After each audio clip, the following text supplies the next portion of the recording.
Olá pessoal, tudo bem? Espero que bem. Professor Pedro aqui.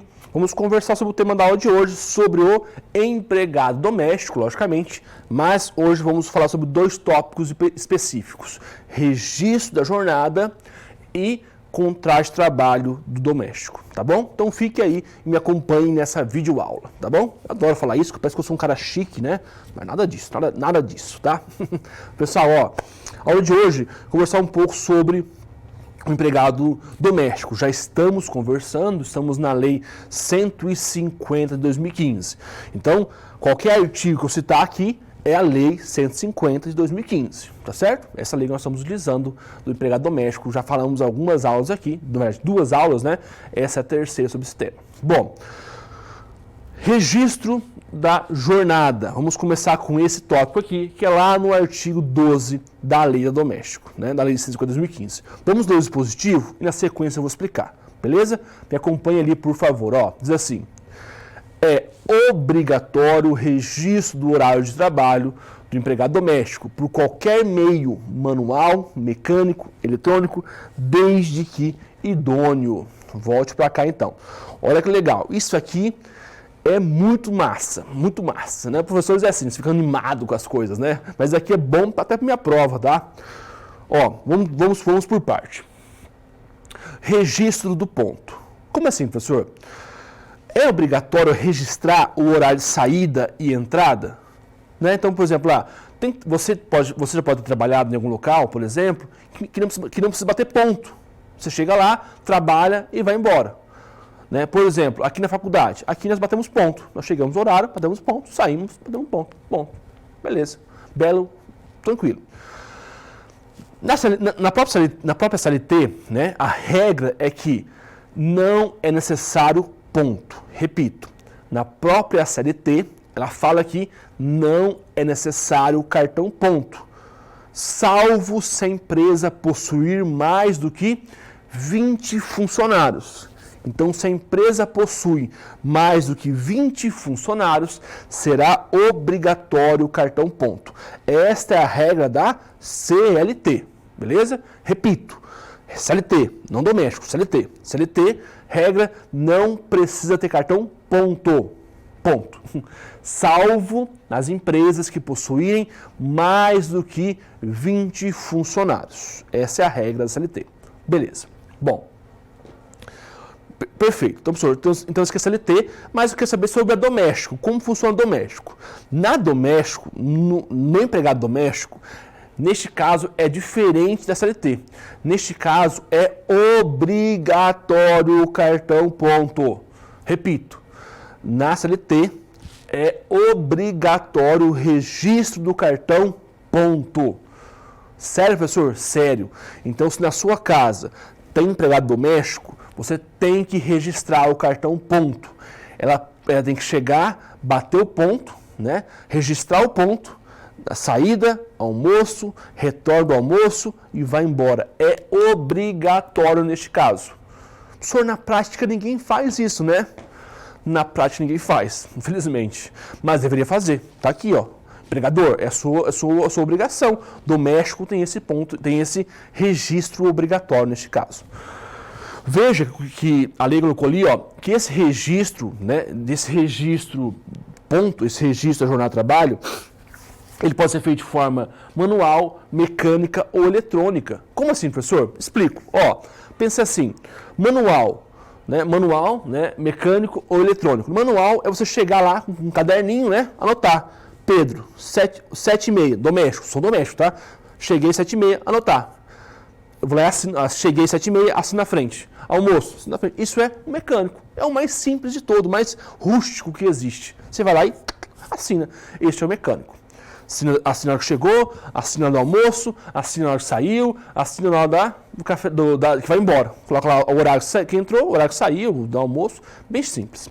Também temos o horário mecânico, né? O mecânico é igual aqueles filmes americanos, que você chega lá com o seu cartãozinho, né? Bate como se fosse um carimbinho, faz quase um rasguinho ali, né? Ele faz um alto relevo na folha. Faz ali, chega lá, você já viu, tem bastante, bem comum, né? Bate assim, é bem pouco usual, na prática eu quase nunca vi. Ou pode ser eletrônico, né? Eletrônico com o dedinho lá, chega lá, coloca lá o dedo, um exemplo, né? Coloca lá o dedo lá e você marca a entrada.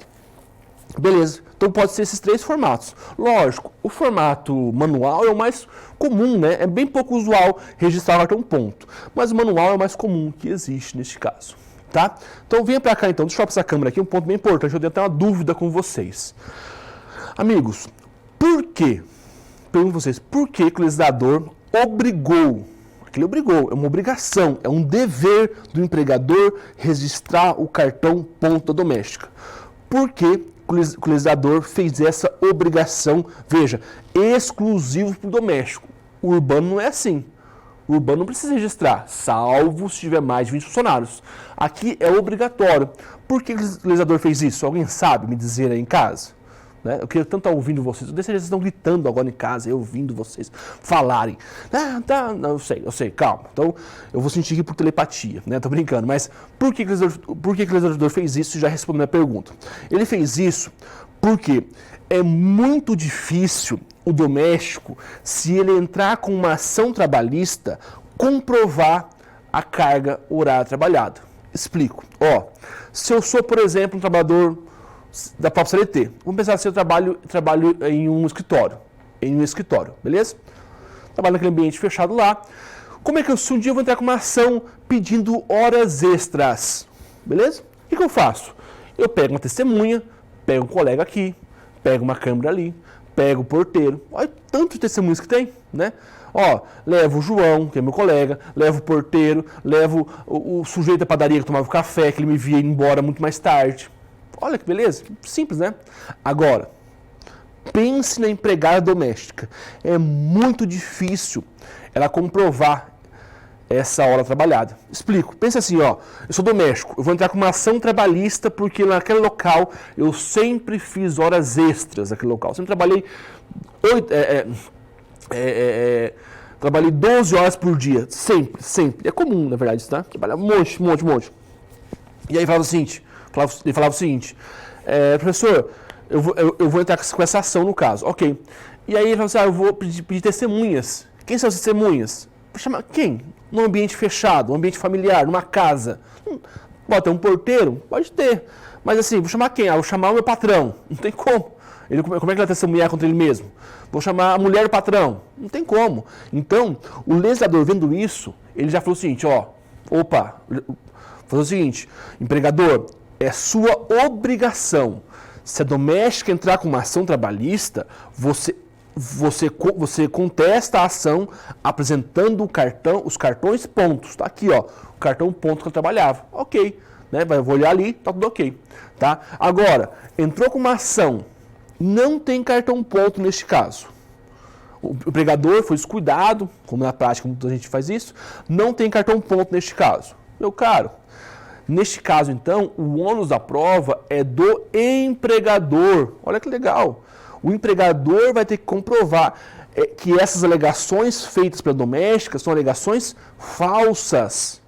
Ele vai ter que pegar a esposa, é difícil, porque a esposa é informante, não vai ser testemunha, pegar câmeras, pegar não sei o quê, para comprovar que isso não é verídico, que isso não é verdade. Olha que legal. Então, portanto, desta forma, né? A doméstica é obrigatório o cartão ponto. O legislador fez isso pensando em que ela poderia ter dificuldade na questão probatória em um possível processo trabalhista. Tá? Um dos motivos é esse, logicamente. Tá bom? Beleza? Voltamos para cá neste caso. Vimos aqui então registro da jornada de trabalho. Isso é bem importante, tá? Para a vida prática, é importantíssimo. Para a prova da OAB, para a minha prova também. Tá? Eu confesso, quando tenho uma ação trabalhista de doméstico, eu nunca vi nenhum registro de cartão ponto. Eu não conhecia até hoje. Às vezes quando eu entrei com uma ação. Então você entra com uma ação pedindo horas extras, por exemplo, né, pedindo que o intervalo não era cumprido, por exemplo, né? E aí você pede, juiz, eu quero cartão ponto do empregador. E o empregador vem e fala assim, não tem cartão ponto. Então, meu caro, você vai se ferrar, infelizmente, né? Vai se ferrar. Tá bom? Vamos adiante, pessoal. Adiante. Contrato de trabalho. Não podemos parar aqui, ó. Contrato de trabalho por prazo determinado. Acompanhe comigo ali, por favor, ó, para o artigo 4º. é facultada a contratação por prazo determinado do empregado doméstico, mediante contrato de experiência para atender às necessidades familiares de natureza transitória e para substituição temporária do empregado doméstico num contrato de trabalho interrompido ou suspenso. No caso segundo desse artigo, a duração do contrato de trabalho é limitada ao termo de evento que motivou a contratação, obedecida o limite máximo de 2 anos. Volte para cá, então, por favor, meus caros. Bom, vamos por parte, né? Vamos por parte. Regra geral, o contrato de trabalho doméstica é por prazo indeterminado. Repito, a regra geral é que o contrato doméstica seja por prazo indeterminado. Ou seja, não tem um prazo de duração. Né? Ele vai ser para quando? Para sempre. Para sempre. É igual um casamento. Quanto tempo você vai casar? Por quanto tempo você vai casar? Por 2 meses? Não, é para sempre. Aqui também, a doméstica é para sempre. Salvo se existir uma justa causa, um pedido de dispensa, né? Igual casamento, né? Uma traição, né? Vão acabar o casamento, ou existir uma desconfiança em relação financeira, não sei, qualquer motivo, né? Ou a pessoa pedir, não quero mais você na minha vida. Ok, também é possível. Aqui também. Então, a regra geral é por prazo indeterminado para todo sempre. Ponto. Mas o legislador, ele vendo isso, ele falou o seguinte, o contrato é possível ser por prazo determinado. Determinado. Quando que esse contrato pode ser por prazo determinado? Quando existir 3 hipóteses, né, que ele pode ser por prazo determinado. Professor, por que o legislador fez somente 3 hipóteses em que ele pode contratar? Porque para o nosso legislador, e eu concordo com ele, o contrato determinado, ele é sempre pior para empregado doméstico. Porque, veja, se eu perguntar para vocês assim, o que é melhor? Trabalhar para sempre, trabalhar naquele local, né? Ou trabalhar por 3 meses? Pô, professor, eu quero trabalhar para sempre, né? Trabalhar lá, melhor, eu não quero ter um prazo pré-estabelecido, eu quero ter um prazo estabelecido, né? Melhor, eu quero trabalhar aqui para tudo sempre, né? Para quando um dia eu quiser eu sair. Mas não trabalhar por 3 meses, depois de ficar desempregado. Então, vendo isso, o legislador somente criou essas 3 possibilidades de contratação por prazo determinado. A primeira, no contrato de experiência. No contrato de experiência, é possível contratar um doméstico por prazo determinado. Tá?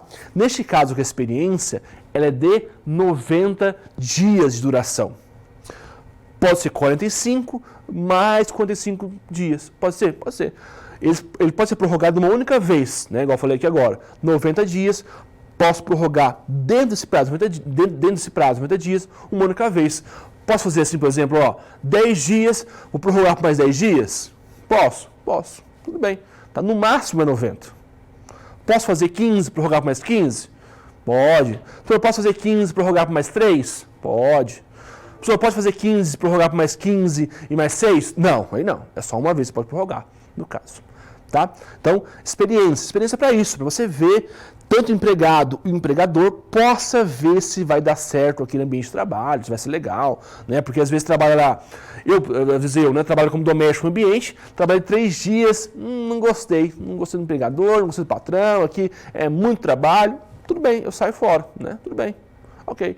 Né? Ou o empregador me vê, né? O empregador fala assim, Pedro é legal, mas ele limpando a casa, por exemplo, ele como jardineiro não é tão legal assim.